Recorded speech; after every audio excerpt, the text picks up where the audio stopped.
Hello and welcome to another episode of Raw Chatter. It's Vicky Midwood speaking here, your host, human health optimizer, and of course, the addiction eliminator. I am again solo, but oh my goodness, this week I have got some amazing guests that I am talking to. We've had some already cracking conversations, and I can't wait to bring them to you. But this week, it is just me, and I want to talk about habits and stopping them and the language that we use when we are talking about our habits. So, as I've shared with you on previous episodes, a lot of the topics that come up on these podcast episodes are based around conversations that I have with real people in real life situations. And I am fascinated by language and how people speak about themselves, about specific topics, how they refer to certain things. And I also love seeing people's expressions when I just help them to see things from a slightly different perspective. And I can just see in their body language more than anything that it's like, oh my God, yes.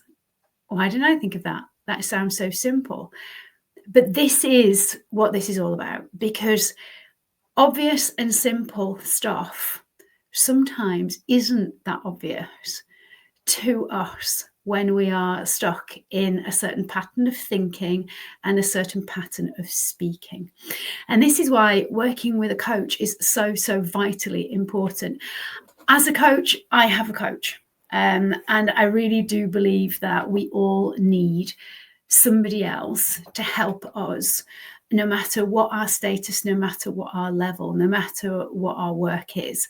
I think it's really helpful to have somebody who is in your field, in your arena, but can also help you to see things that you just cannot see for yourself. And often it is these really simple things that somebody else can see very clearly because they're on the outside as an observer looking in. And when you're in it, it's really difficult to see exactly what is going on. And so I think it's so important that every coach has a coach, as every therapist has a therapist, every trainer usually has a trainer, or at least a mentor or somebody that you can run ideas by, that you can just speak to, and that potentially has different, not necessarily more, but different experiences to you, and can just help you to look at things from a slightly different perspective, which for many of us, that does genuinely lead to some serious aha moments, and also some kind of like, yes, of course, that is so obvious. But if you don't know, you don't know. And this is something that I kind of want to talk about in a little bit more detail, because there was a narrative running through my childhood, and I don't know if it's an era thing, potentially it is, but definitely from my schooling and just the kind of questions that you were asked. My school was the same school that my dad went to. It was a very small school in a small town, but it had a very good reputation. And my dad went there, my brother went there. And because my brother went there, my mum was insistent that I went to the same school as well. And it was very old school, even down to the desks. You know, I'm talking about in the 80s now, were the old-fashioned wooden ones, and you could see all of the names that had been scratched in over the years. You know, potentially my dad's desk was still there in that building, and they had lift-up things that you could put your books and stuff in. So the whole school and all of the teachers were very much of the old school way of teaching. You are seen and not heard. You get asked a question and woe betide you if you don't know the answer. So I grew up with my dad's obviously programming from school, and therefore the same programming because I went to the same school, which was, why don't you know? Right? If you said I don't know, you should know, was often a response that I was met with. And what that led to was either shying away from asking questions, or making sure that you flipping well did your homework and you knew stuff inside and out, or it left you feeling oftentimes with a sense of not being good enough, that you'd let your parent down or you'd let the teacher down. In other words, you'd let yourself down as well. You were just not worthy. And that's something that, in hindsight, it's easy to look back on this stuff, but that's definitely something that I felt when I didn't genuinely know something, because how could I know? Nobody had told me, nobody had taught me. I would sometimes be met with, well, you should know. And maybe that's why I still find myself reading and learning and consistently consuming knowledge to help me to help my clients in the best ways possible, because I think that programming is definitely hardwired, and there is always more to know. And this is the issue in the world of health and well-being and how our body work and how our brain work. It's never ending, because we don't know everything. We know probably a tiny amount about how the brain actually really functions and how everything is all connected together via our nervous system, and the relevance of different genes on different receptors in different organs.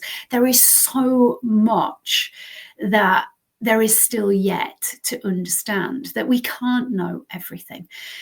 And yet there is this kind of belief that I was brought up with, that you should know. And so when it comes to things like our language, we don't always know the power that words does actually have on our emotional state, our nervous system state, and just on the behavior that we then come out with. So when I'm listening to conversations, I am very much listening to the words that people say, the specific words, not just the whole context of the conversation. And this came up talking about habits and people changing their lifestyle.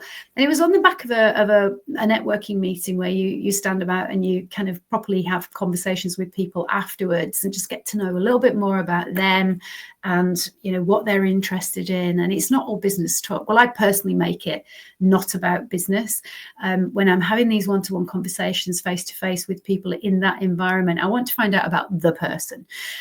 Yes, of course, it crops up what they do, but I'm more interested in who they are and, you know, their values and their beliefs. And so just having conversations about random stuff is usually more enlightening about the type of person that you're speaking to, rather than going straight into a conversation about what is your business and who do you help and how can I help you look for your ideal client and all of that stuff, which is important.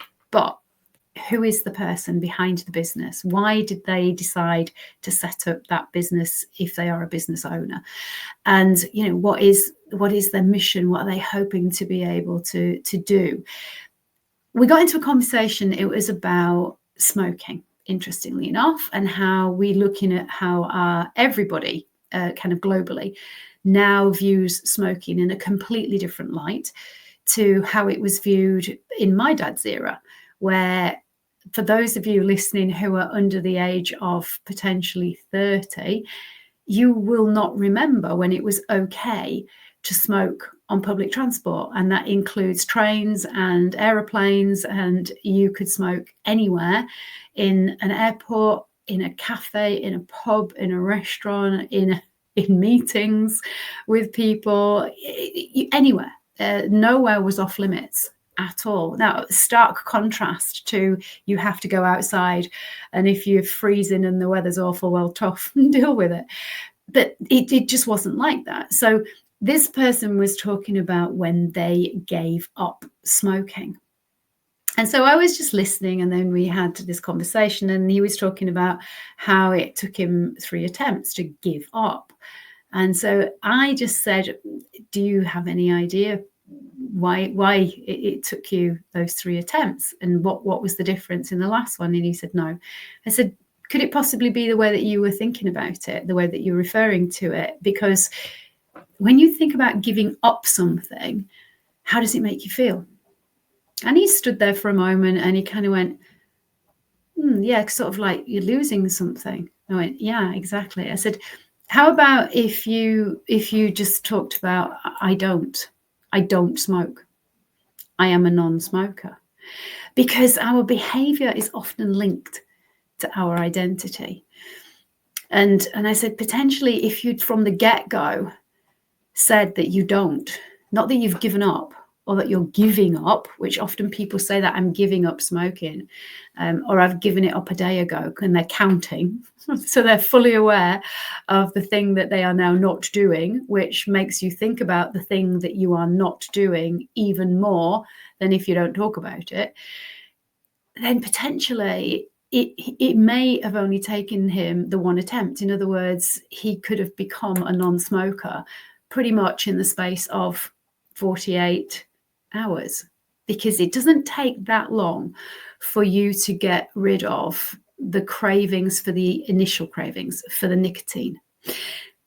Now, the behavior, on the other hand, and the associations that we have with doing that particular habit, in this case, smoking, right? They are something different, because the associations are powerful. And this is where I've spoken about this before. Our brain likes to wire and fire feelings and behaviors. And this is what creates habits. And later on, if it's a habit that we find we need and we are compelled to do, even if it's causing us problems and pain and issues perhaps with our partnerships and our work, but we still find ourselves doing it, then often it's because of the associations and the stories that we're telling ourselves that are connected with those things. And so when we change the language, then we can basically change how we're thinking and therefore how we're feeling about these things. And very much this is linked to an identity shift.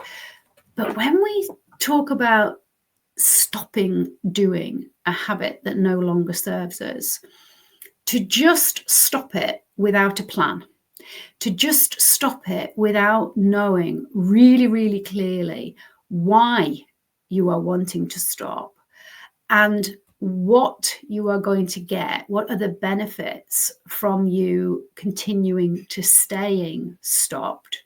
If you haven't got the clarity on that, then you're very unlikely to find it A, easy or straightforward, and B, that it's long-term, that it's sustainable, because it's too easy for your brain to go back into automatic pilot. And as you already know, if you've been listening to a few of these episodes, 95% of every single thing we do in a day is on automatic. In other words, we're not consciously thinking about it.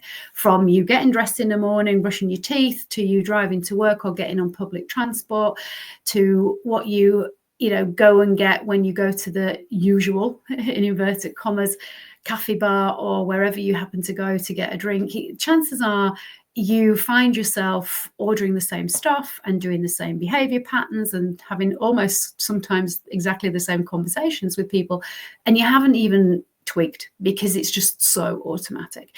And when we're trying to change a habit, we have to become conscious, and that takes effort. And I've said this before, you can look at effort as being something hard, or you can look at effort as being something that is rewarding. Because one of the things that we do know about the brain is that things that require effort also help to create a dopamine response in the body. Things that are too easy will create a dopamine response and we'll get a quick hit, but then we'll get a dip. But if things require conscious effort and they are challenging for us to do, we get more of a slower release of dopamine that's going to stay for longer, instead of having these crazy hits and dips. And a lot of people find that when they decide to swap a habit that they don't enjoy anymore, or that they know is harming them in some way, for something else, then that makes it much more achievable. Yes, you've still got to be conscious, but it means now that you've got something else to put your focus on, something that you are going to do as opposed to something that you are no longer doing. So just let that sink in for a moment. It's much easier, isn't it, to think about something that we are going to do and take positive action steps towards making that thing happen, rather than you consciously thinking about what you're not doing. Because what's going to happen? You're going to end up focusing on it for so long that you will give in, and you will do it. Why? Because it's front and center of your mind. Where your focus goes, grows. And so the more we think about not doing something, it's not the not that your brain is thinking about, it's the thing that you're telling yourself you're not going to do. So if you're thinking about not smoking, the brain is just focused on smoking, smoking, smoking. So now you're thinking about cigarettes, and you're thinking about the fact that you haven't got one, and that you're not supposed to be having one, and that you are meant to be giving up. But all that's doing is amplifying the thought of doing the thing. And you have to have incredible stores of willpower to be able to resist that consistently and sustainably, right? Which is why people end up going back. And it's not because it's hard necessarily, because, as I said, it doesn't take that long to get the nicotine out of your system. It's because you have created associations and patterns, and you haven't got a strategy or a plan to be able to manage or deal with those. And this is where swapping and not stopping is the way to go.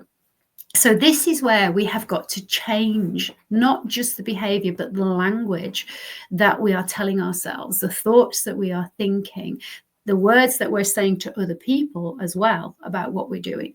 We've got to change that to make it more easy.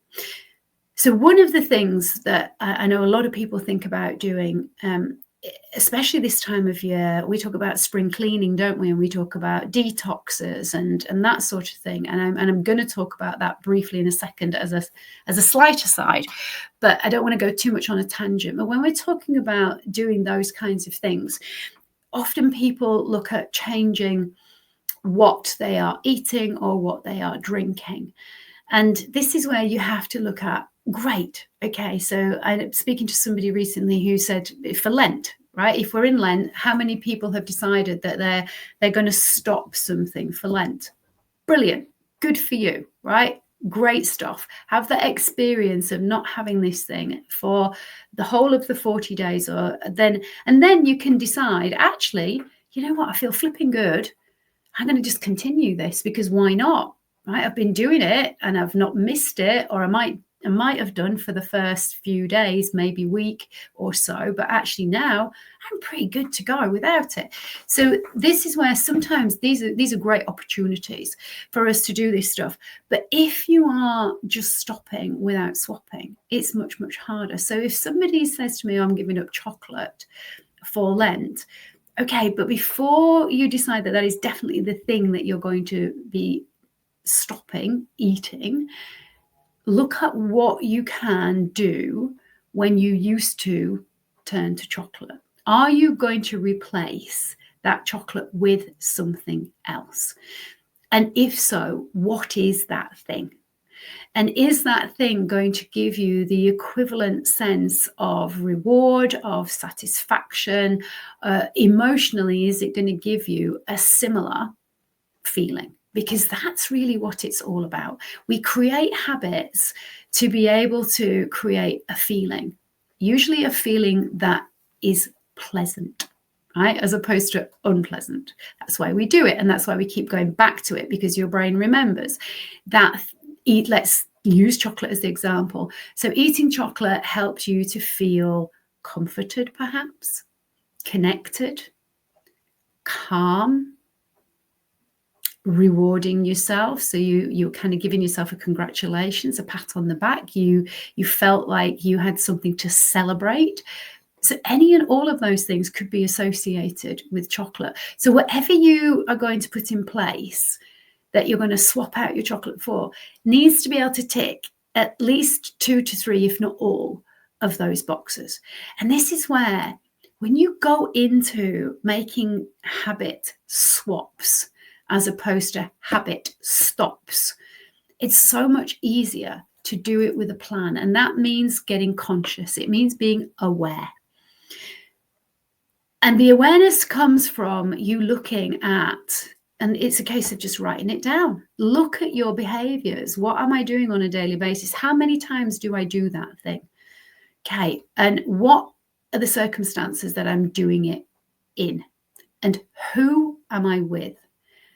And where am I? Because oftentimes we have specific behavior patterns or habits, but only with certain people.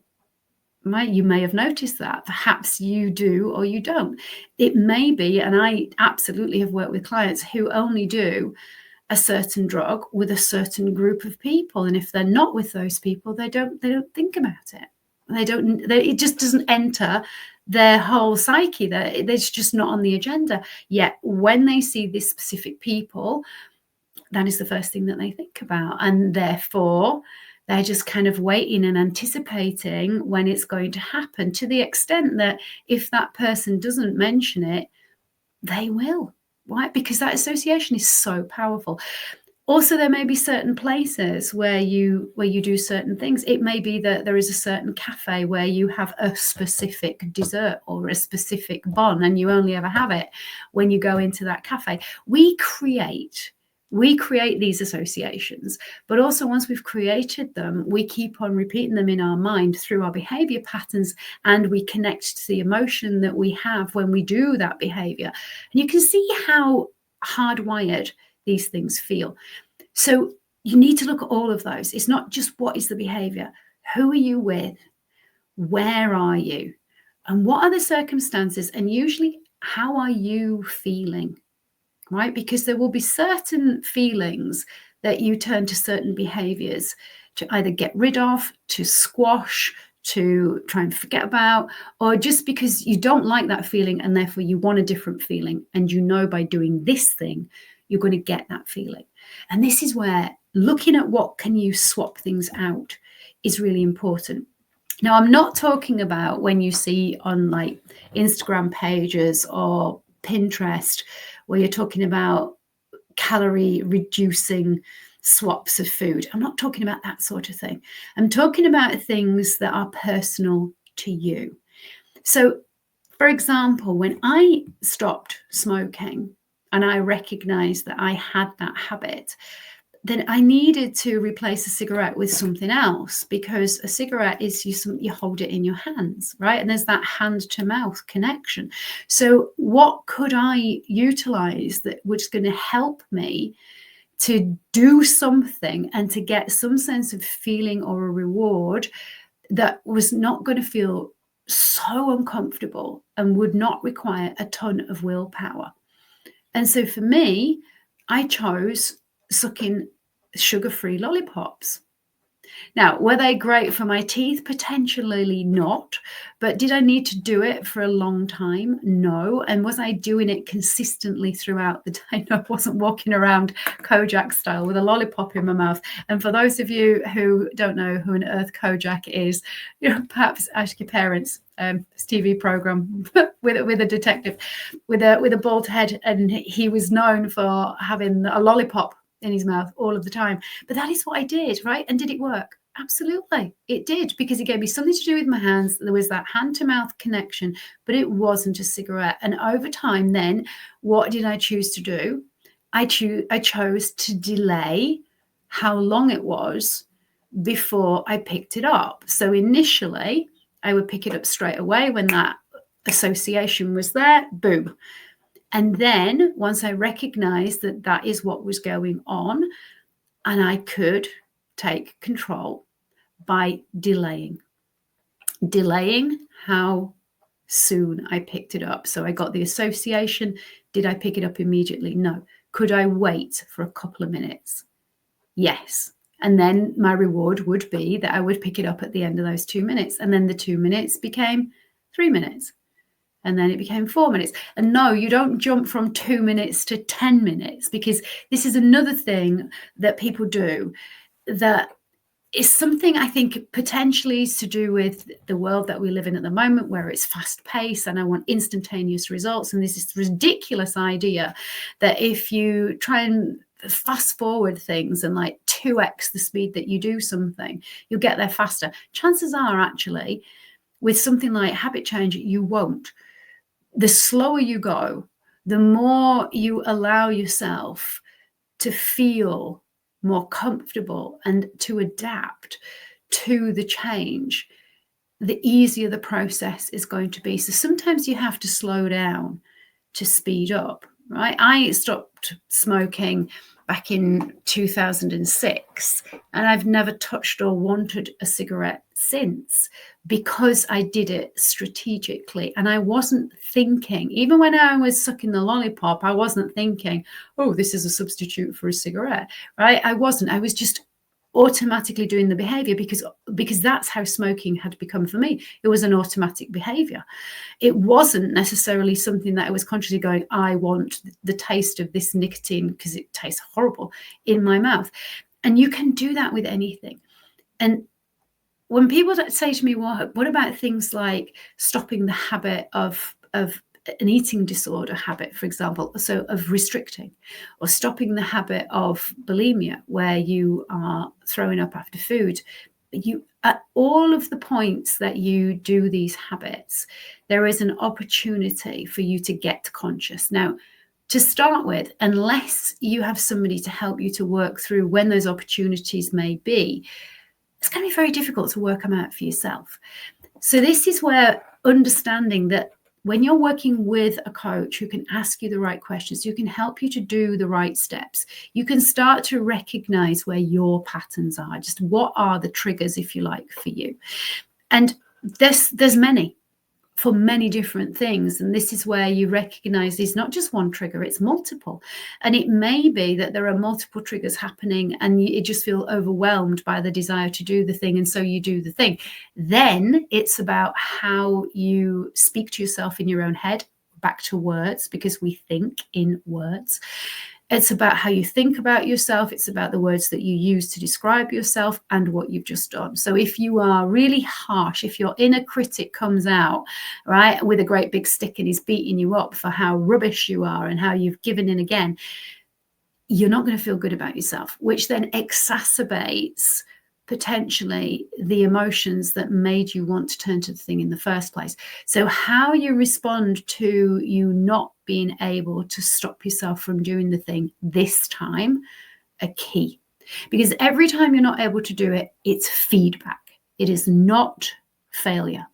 It is all feedback. So we need to then look back and go, okay, so what exactly was going on? What didn't we do? What did we do but didn't seem to help this time? What could we have done? And then in future, what can we do to help ourselves potentially make it a success next time round?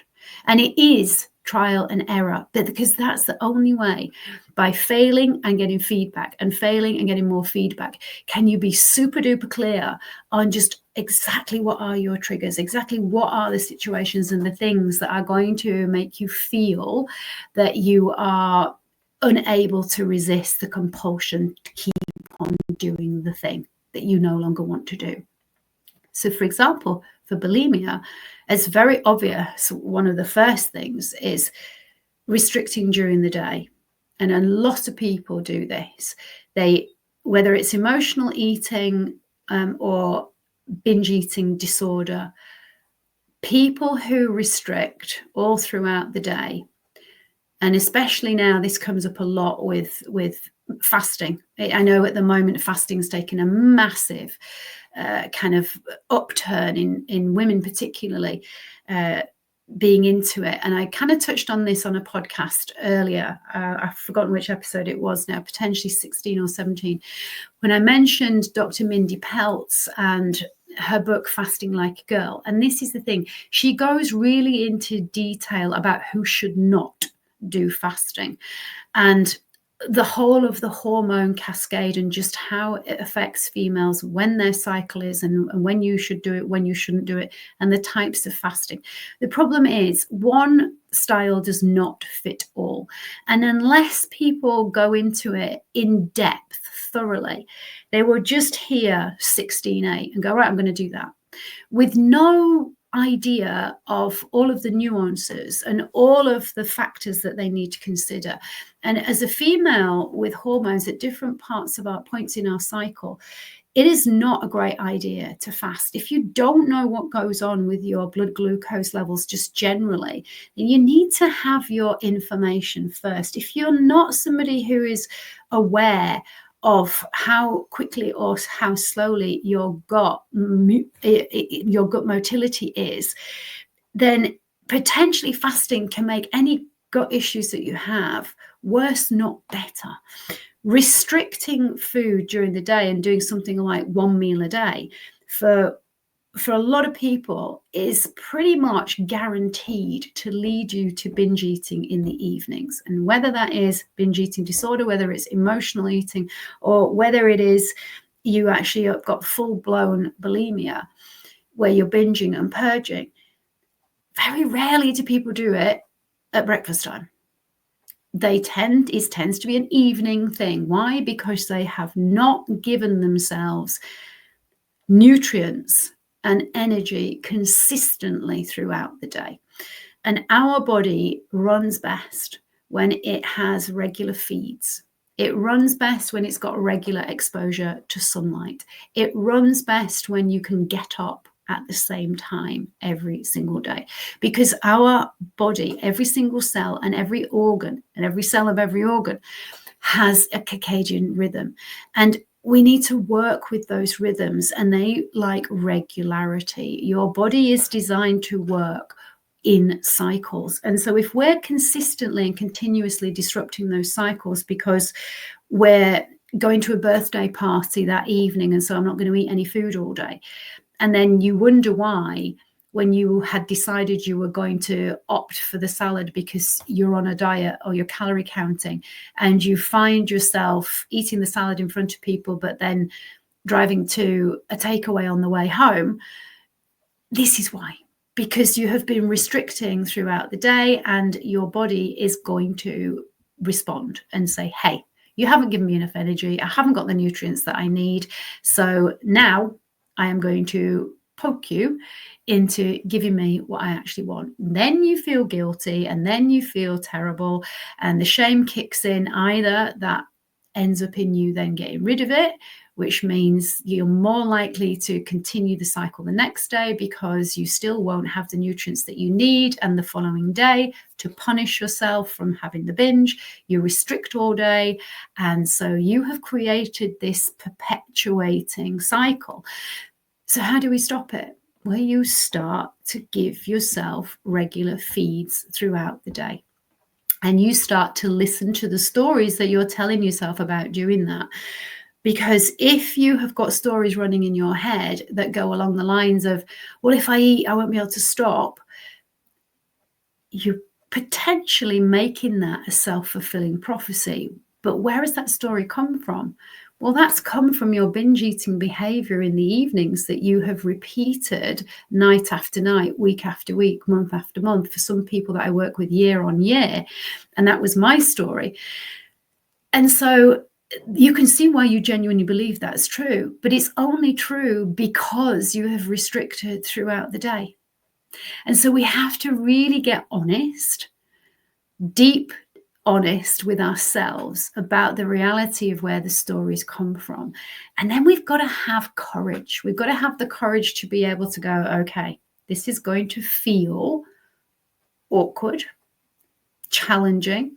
It's going to take effort. I'm going to have to squash those stories when they come in so that I stop believing them, so that I can keep on doing what I need to do. And that is swapping starvation for nutrients at regular intervals throughout the day.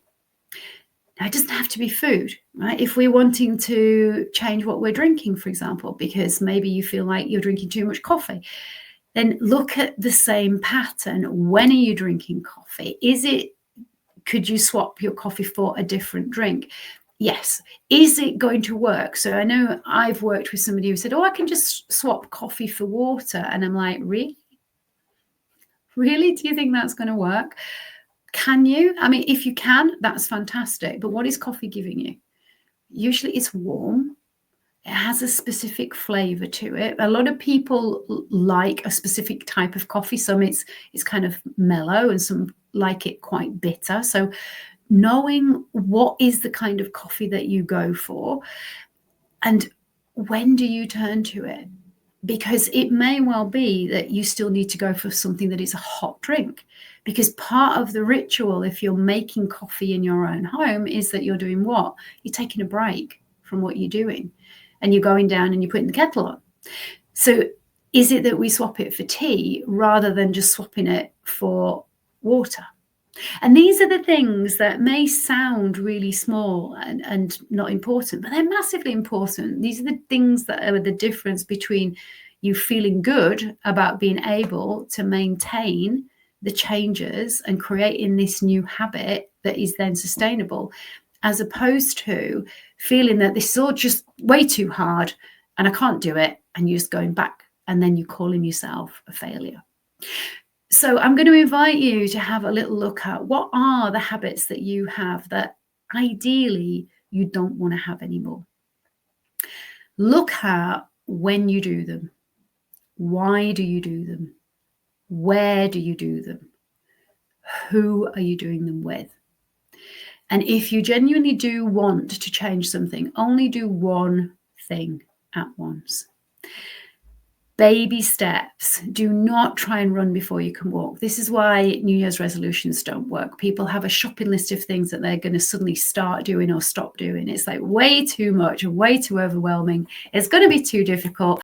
Body and brain are both going to resist, and you're just going to end up doing what you've always done and reverting back and probably falling out with yourself for it. So get clear on those things. Yeah. The what, the when, the why, the where, the who. Because when you know that, you can then go, okay, so what is the main thing that I'm getting from this? Why am I doing it? What is it really giving me? And then what is similar, that's actually more helpful, more healthy, will be more beneficial for me, that is not too difficult for me to swap. That is where you start. And then you just take action and do it.